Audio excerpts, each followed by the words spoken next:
নম্বর হাদিস শরীফ قال النبي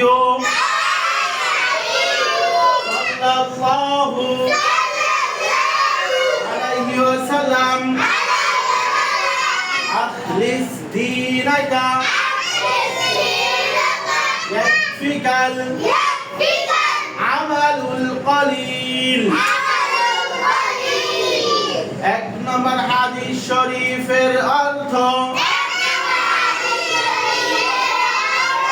হযরত মুহাম্মদ মুস্তাফা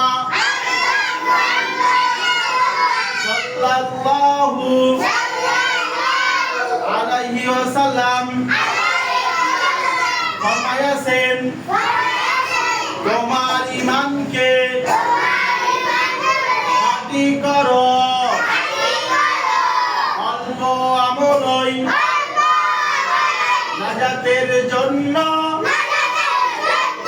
যথেষ্ট হইবে।